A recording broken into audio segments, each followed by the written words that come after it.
पतली कमर वाली जेठानी की मोटी कमर वाली देवरानी।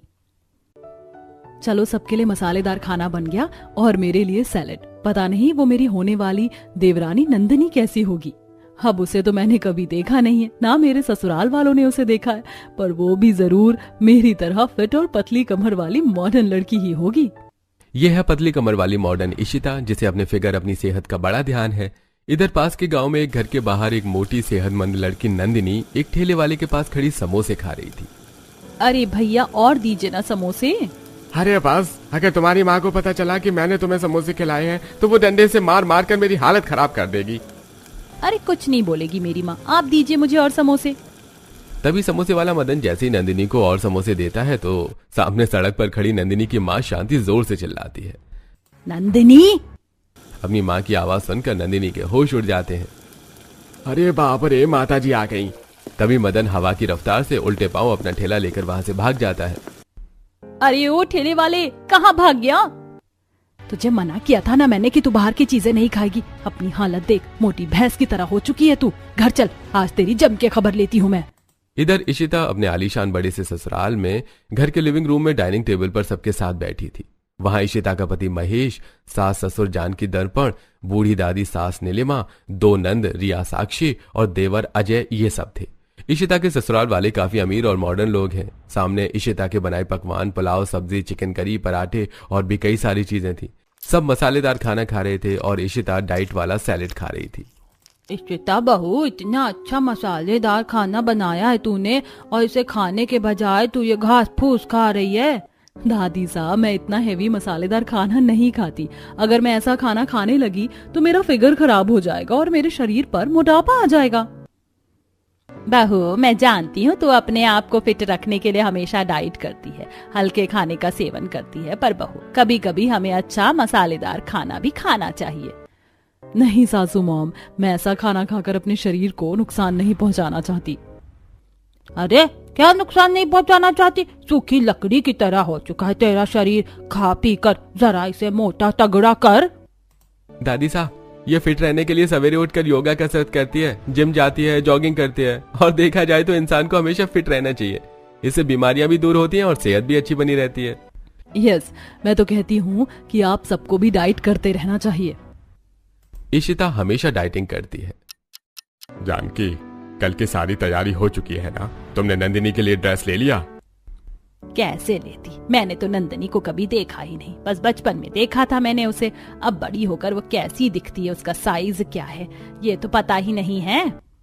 हाँ वो तो है, हमने नंदिनी को बचपन में देखा था, अब पता नहीं वो जवानी में कैसी दिखती है। देवर जी, आप मिले हो नंदिनी से? मैंने तो उसे देखा ही नहीं है भाभी कि वो कैसी दिखती है। अच्छा, और आप बिना देखे ही उससे शादी करने को तैयार हो गए? वो क्या है ना बहू, नंदिनी मेरे बचपन के दोस्त राजेश की बेटी है और मैंने और राजेश ने अजय और नंदिनी का बचपन में ही दोनों का रिश्ता तय कर दिया था। पर ससुर जी, अगर देवर जी को नंदिनी पसंद नहीं आई तो? पसंद ना भी आई इसे, तब भी इसे नंदिनी से ही शादी करनी होगी, क्योंकि राजेश ने हमारे बुरे समय में हमारी बहुत हेल्प की थी। अगर वो हमारी हेल्प नहीं करता तो आज हम सब इतना ऐशो आराम भरा जीवन नहीं बिता रहे होते। राजेश के बहुत एहसान है मुझ पर। अरे बाप रे, कहीं नंदिनी काली सांवली निकली तो? भाभी क्यों डरा रही हो मुझे? मैं पहले ही नंदिनी के बारे में सोच सोच कर परेशान हो रहा हूँ। दर्पण और उसके परिवार के सदस्यों ने नंदिनी को बचपन में देखा था, क्योंकि नंदिनी जवानी तक उसकी मासी के घर रहती थी। इसलिए दर्पण जब भी राजेश के घर जाता था तो उसे वहां नंदिनी नहीं दिखती थी। अगले दिन इशिता और जानकी दोनों एक बड़े से शॉपिंग मॉल में आते हैं, जहां जानकी नंदिनी के लिए सुंदर सा ड्रेस देखने लगती है। बहू, नंदिनी का साइज क्या होगा? उसकी तेरी तरह ही पतली कमर होगी शायद। हम तेरे नाप के हिसाब से ही उसके लिए कपड़े ले लेते हैं। अब जानकी को कहाँ पता था कि जिस नंदिनी को वो इशिता की तरह दुबली पतली समझ रही है, असल में वो नंदिनी हाथी की तरह मोटी है। इधर नंदिनी अपने बड़े से घर के लिविंग एरिया में बैठी दोनों हाथों से कचौड़ी और बिरयानी खा रही थी। वहां उसके माता पिता राजेश, शांति और छोटा भाई अतुल था। नंदिनी के परिवार वाले भी काफी धनी लोग हैं। जरा इंसान की तरह खाना खा, खा खा कर फूले हुए गुब्बारे की तरह हो चुकी है। माँ, मैंने आपको कितनी बार कहा है कि आप मुझे खाने के मामले में कुछ मत बोला कीजिए। आपको पता है ना मुझे खाना कितना पसंद है। अरे तो खाने की भी कोई लिमिट होती है, ऐसे जानवर की तरह सारा दिन ठूसते नहीं रहते लोग खाना। हाथी जैसी वजनदार हो चुकी है तू, अपनी हालत देख जरा। नंदिनी, तुम अपनी सेहत पर ध्यान दो। आज तुम्हें लड़के वाले देखने आ रहे हैं। हमने तुम्हारा रिश्ता बचपन में मेरे दोस्त दर्पण के बेटे अजय के साथ तय किया हुआ है। वो सब आज तुम्हें देखने आ रहे हैं, तो तुम कोई ढंग के नए कपड़े पहन लो। तभी नंदिनी जैसी उठकर खड़ी होती है तो पीछे से उसका कुर्ता फट जाता है। ये कुर्ता भी फट गया। अरे कम कर अपना ये मोटा शरीर, जब भी कोई कपड़े पहनती है तो उन कपड़ों को फाड़ ही देती है। नंदिनी को बचपन से खाने का बड़ा शौक है। वो सारा दिन कुछ न कुछ खाती ही रहती थी और उसके इस मोटे शरीर का राज भी सारा दिन खाना ही है। शाम का समय इशिता रसोई में खड़ी जूस पी रही थी। बचा हुआ जूस फ्रिज में रख लेती हूँ, रात को आकर पी लूंगी। इशिता बाहर जाती है तो सभी घर के लोग लिविंग रूम में खड़े थे। सब तैयार हो गए ना? पता नहीं नंदिनी कैसी होगी दिखने में। अरे चिंता मत कर, नंदिनी इशिता की तरह ही मॉडर्न दुबली पतली सुंदर होगी। हाँ हाँ भाई, नंदिनी बिल्कुल भाभी की तरह ही होनी चाहिए। इतनी बड़ी होने के बाद भी भाभी आज भी कितनी जवान और सुंदर दिखती हैं। देवर जी चिंता मत कीजिए, नंदिनी भी मेरी तरह ही होगी। अब चले नंदिनी को देखने के लिए, हम सब बहुत एक्साइटेड हैं। इशिता 1 महीना पहले ही इस घर में शादी करके आई थी। तभी सब बाहर आते हैं और गाड़ियों में बैठकर यहाँ से निकल जाते हैं। थोड़े समय बाद सब पास के गांव राजेश के घर पहुंच जाते हैं। कैसा है मेरा यार राजेश? बढ़िया हूँ, तू कैसा है भाई?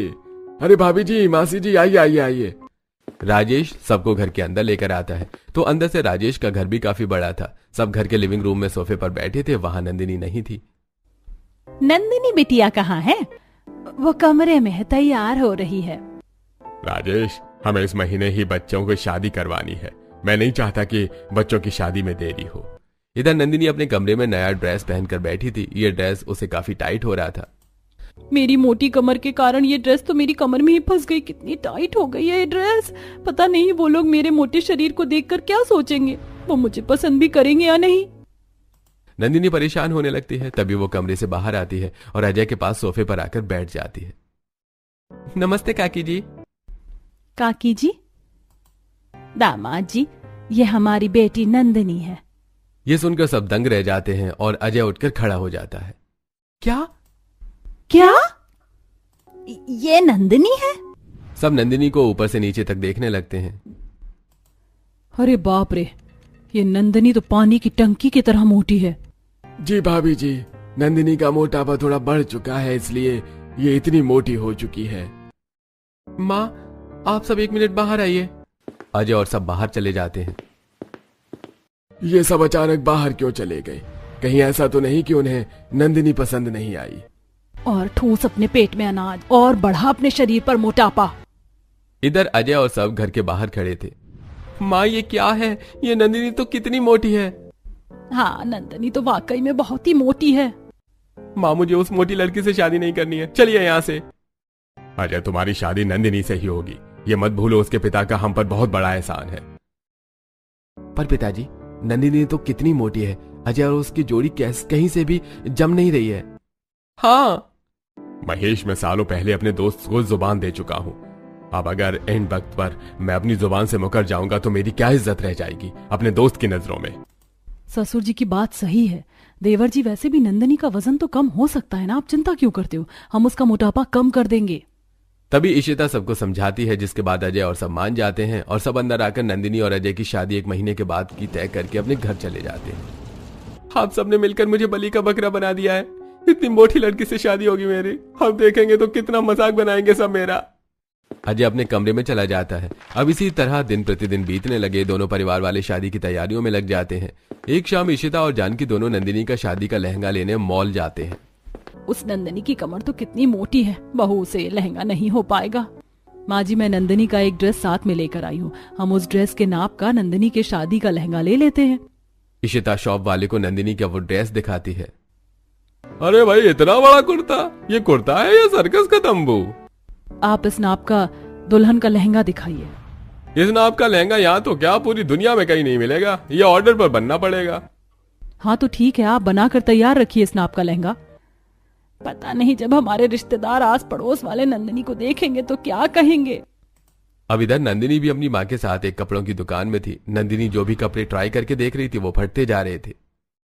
अरे ये क्या कर रही हो तुम? अब तक 4 कुर्ते फाड़ चुकी हो तुम हमारे।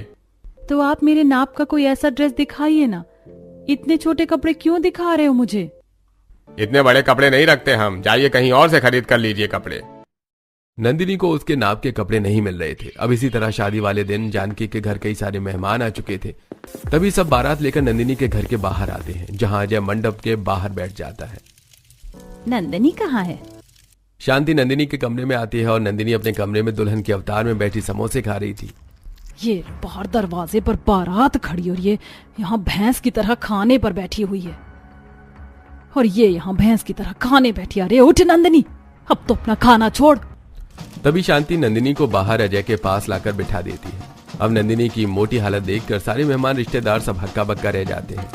ये क्या जानकी बहन, दुनिया में क्या लड़कियों की कमी थी क्या, जो आप अपने इतने हैंडसम बेटे की शादी इतनी मोटी टार्जन लड़की के साथ करवा रहे हो? नंदिनी मोटी है तो क्या हुआ, बाद में ये पतली भी हो जाएगी। मुझे तो लगता है अपनी इस मोटी देवरानी को तुमने ही पसंद किया है श्वेता। तुमने सोचा होगा कि मुझसे ज्यादा सुंदर मेरे ससुराल में कोई ना दिखे, इसीलिए तुमने जानबूझकर अपने देवर के लिए इस मोटी लड़की को पसंद किया होगा। तभी वहाँ नंदिनी की सहेलियां आती हैं। अब देख जानवी, इस मोटी की शादी हो रही है। जरूर इसका पति भी लंगड़ा लूला ही होगा, क्योंकि अच्छे लड़के तो इस आटे की बोरी से शादी करेंगे नहीं। अब सारे लोग तरह तरह की बातें करके नंदिनी के मोटापे को देखकर हंसने लगते हैं। थोड़े समय बाद शादी हो जाती है और सब नंदिनी को लेकर अपने घर आते हैं, जहां जानकी के घर में आस पड़ोस वाली कई सारी महिलाएं थीं। ये क्या जानकी जी, ये किस मोटी लड़की को आपने अपने घर की बहू बना लिया? अरे इतनी मोटी लड़की से तो कोई अंधा लंगड़ा भी शादी ना करे, और आपने अपने बेटे की शादी इससे करवा दी। ये सुनकर नंदिनी दुखी हो जाती है। अगले दिन नंदिनी अपने कमरे में साड़ी पहन रही थी, पर साड़ी ब्लाउज उसे बहुत टाइट हो रहा था। अरे कैसी अजीब सी लड़की है ये, इसे तो कपड़े भी नहीं आ रहे, इससे तो शादी करके ही पछता रहा हूं मैं। अजय जी, जरा पीछे से पल्लू को ये पिन लगा दीजिए ना। अजय कमरे से बाहर चला जाता है। अजय जी ने अब तक मुझसे बात नहीं की, शायद ये मुझे पसंद नहीं करते। अब जैसे तैसे नंदिनी साड़ी पहनकर बाहर आती है। इशिता बहू, जाओ सबके लिए चाय नाश्ते की व्यवस्था करो। दोनों देवरानी जेठानी रसोई में आते हैं, जहां दोनों अपने हाथों से चाय नाश्ते की व्यवस्था करने लगते हैं। नंदिनी को खाना बनाना बहुत अच्छे से आता है। यार तू कितनी मोटी है नंदिनी, इतने मोटे शरीर में तुझे घबराहट नहीं होती क्या? अपनी सेहत पर कुछ तो ध्यान दे तू। तेरी कमर देख कैसे पहाड़ की तरह बड़ी हो चुकी है। मैं हर बार अपना मोटापा कम करने की कोशिश करती हूँ जेठानी जी, पर मुझसे हो ही नहीं पाता। तो जरा खाने पीने पर कंट्रोल कर अपना, मुझे देख मैं कैसे अपने आप को फिट रखती हूँ। दोनों बातें करते करते नाश्ता बनाने लगती हैं। अब नाश्ते में इशिता सबके लिए बर्गर और पराठे बना रही थी। नंदिनी, मैं 2 मिनट में कमरे में जाकर आती हूँ, तू नाश्ते पर ध्यान दे। इशिता बाहर चली जाती है। वाह, बर्गर और पराठे थोड़े खा लेती हूँ, बहुत भूख लगी है। तभी नंदिनी वहीं खड़े खड़े पराठे और बर्गर खाने लगती है। वाह, जेठानी जी के हाथ में तो कितना अच्छा स्वाद है। फिर क्या था, नंदिनी गपा गप सारे बर्गर और पराठे अकेले ही खा जाती है। थोड़े समय बाद इशिता रसोई में आती है। अरे सारा नाश्ता कहाँ चला गया? जेठानी जी, वो तो मैं खा गई। क्या खा गई? वो मुझे भूख लगी थी और फिर मैं अपने आप को रोक नहीं पाई। इतनी मेहनत से मैंने सबके लिए नाश्ता बनाया था, अब फिर से नाश्ता बनाना होगा। तभी दोनों फिर से नाश्ता बनाने में लग जाती हैं। इशिता अपने लिए फ्रेश जूस और सैलेड बनाती है। जेठानी जी, क्या इस घर में कोई मरीज है? नहीं तो फिर ये घास फूस जैसा नाश्ता किसके लिए बना रही हो आप? ये मेरे लिए है, मैं हमेशा डाइट करती हूँ, मेरे फिट रहने का यही राज है। इनसे कहाँ पेट भरता होगा जेठानी जी? मैं तो कहती हूँ तू भी आज से डाइट करना शुरू कर दे और मेरे साथ रोज सवेरे योगा और एक्सरसाइज कर, फिर देख कैसे तेरे शरीर की चर्बी पिघलती है। अरे नहीं बाबा नहीं, मुझसे तो एक पल के लिए भी भूखा नहीं रहा जाता। तभी दोनों बाहर आते हैं नाश्ता लेकर। अब जैसे ही नंदिनी सबके पास डाइनिंग टेबल पर कुर्सी पर बैठती है तो उसके मोटे और भारी वजन से कुर्सी टूट जाती है और नंदिनी नीचे गिर जाती है। माँ, मेरी कमर। ओ माय गॉड नंदिनी, उठ, तुझे लगी तो नहीं? और बढ़ा ले थोड़ा अपना वजन, इतनी कीमती कुर्सी तोड़ दी हमारी। वहां जमीन पर जाकर बैठ। आप सबने मेरा जीवन ही बर्बाद करके रख दिया है। माँ, इस मोटी से शादी करवा दी है आपने। अजय गुस्से में वहां से चला जाता है। ये देखकर नंदिनी दुखी हो जाती है। थोड़े समय बाद इशिता घर की सफाई करती है तो नंदिनी खाने में लगी रहती है। अगले दिन सवेरे के 6 बजे रोज की तरह इशिता छत पर योगा करके एक्सरसाइज करती है। चलो अब जॉगिंग करके आती हूँ, फिर सबके लिए चाय नाश्ते की व्यवस्था भी करनी है। इशिता नीचे आती है तो उसके पास अजय आता है। गुड मॉर्निंग देवर जी, नंदिनी जाग गई? वो तो भैंस की तरह फैली पड़ी है कमरे में। इतना कहकर अजय वहां से चला जाता है। लगता है देवर जी नंदिनी से खुश नहीं है। अब इसी तरह दिन प्रतिदिन बीतने लगे। अजय और परिवार में सब नंदिनी से नफरत करने लगते हैं। अजय तो उससे बात तक नहीं करता। एक शाम नंदिनी अपने कमरे में उदास बैठी थी, तभी इशिता वहां आती है। क्या हुआ मेरी गोल मटोल, इतनी उदास क्यों बैठी हो? जेठानी जी, मेरा शरीर मोटा है, इसमें मेरी क्या गलती है? क्यों अजय जी मुझसे बात नहीं करते? परिवार में भी सब मुझसे नाराज रहते हैं। नंदिनी, देखा जाए तो देवर जी की नाराजगी सही है। कोई भी पति यही चाहता है कि उसकी पत्नी सबसे सुंदर दिखे, हमेशा फिट रहे। और तुम अपने आप को देखो, तुम्हारा शरीर कितना मोटा हो चुका है। अगर तुम्हें देवर जी का प्यार पाना है तो तुम्हें अपने शरीर के मोटापे को कम करके मेरी तरह फिट रहना होगा। मैं भी अपने इस मोटे शरीर से अब छुटकारा पाना चाहती हूँ। इसके कारण कोई भी मुझे पसंद नहीं कर रहा, पर मैं कितनी कोशिश करती हूँ अपना मोटापा कम करने की, पर मुझसे नहीं हो पाता। तू चिंता मत कर, अब जैसा जैसा मैं कहती हूँ तो वैसा ही करती जा, फिर देख कैसे तेरे शरीर का ये मोटापा दूर होता है। अगले दिन सवेरे के 5 बजे इशिता नंदिनी को जगाती है। जेठानी जी, थोड़ी देर सोने दीजिए ना, बहुत नींद आ रही है। शरीर का मोटापा दूर करना है तो चल उठ। इशिता नंदिनी को छत पर लेकर आती है और उसे योगा एक्सरसाइज कराने लगती है। मुझसे नहीं हो रहा जेठानी जी। कोशिश कर नंदिनी, करना है तुझे। नंदिनी कसरत करने लगती है। थोड़े समय बाद बाप रे, मुझे तो भूख लग गई। बिल्कुल नहीं, अभी तुम्हें कोई खाना नहीं मिलेगा, अभी हमें जॉगिंग पर जाना है, कम फास्ट। तभी नंदिनी इशिता के साथ जॉगिंग करने आती है बाहर। अब जॉगिंग करने में वो थकने लगती है, पर इशिता उसे रुकने नहीं देती। थोड़े समय बाद दोनों घर आते हैं तो इशिता अपने हाथों से सैलेड बनाकर नंदिनी को देती है। ये क्या है जेठानी जी, मैं ये नहीं खाऊंगी। अब से तुझे ऐसा ही खाना मिलेगा। आज से तेरा हैवी और मसालेदार खाना हमेशा के लिए बंद। अब इसी तरह दिन प्रतिदिन बीतने लगे। इशिता रोज नंदिनी को खाने में सैलेड, हल्का खाना, डाइट करवाने लगी। रोज उसे जॉगिंग, योगा, एक्सरसाइज, घरेलू हार्ड काम करवाने लगी, जिसके बाद 3 से 4 महीने में ही नंदिनी का वेट लॉस हो जाता है और उसका मोटापा पूरा कम हो जाता है, जिसके बाद नंदिनी भी इशिता की तरह दुबली पतली मॉडर्न हो जाती है। अरे वाह, लुकिंग सो नाइस नंदिनी, तुम तो एकदम से बदल गई हो। क्यों देवर जी, अब तो पसंद है ना नंदिनी? हमारी नंदिनी बहू इतनी सुंदर दिखती है, ये तो हमें पता ही नहीं था। थैंक यू सो मच जेठानी जी, ये सब आपके कारण मुमकिन हो पाया है। मेरे जीवन में इतनी खुशियां लाने के लिए आपका बहुत बहुत धन्यवाद जेठानी जी। इसके बाद नंदिनी भी घर से सबकी चहेती बन जाती है और अजय भी उसे खूब प्यार करने लगता है, जिसके बाद दोनों देवरानी जेठानी साथ मिलकर खुशी खुशी अपने ससुराल वालों के साथ अपने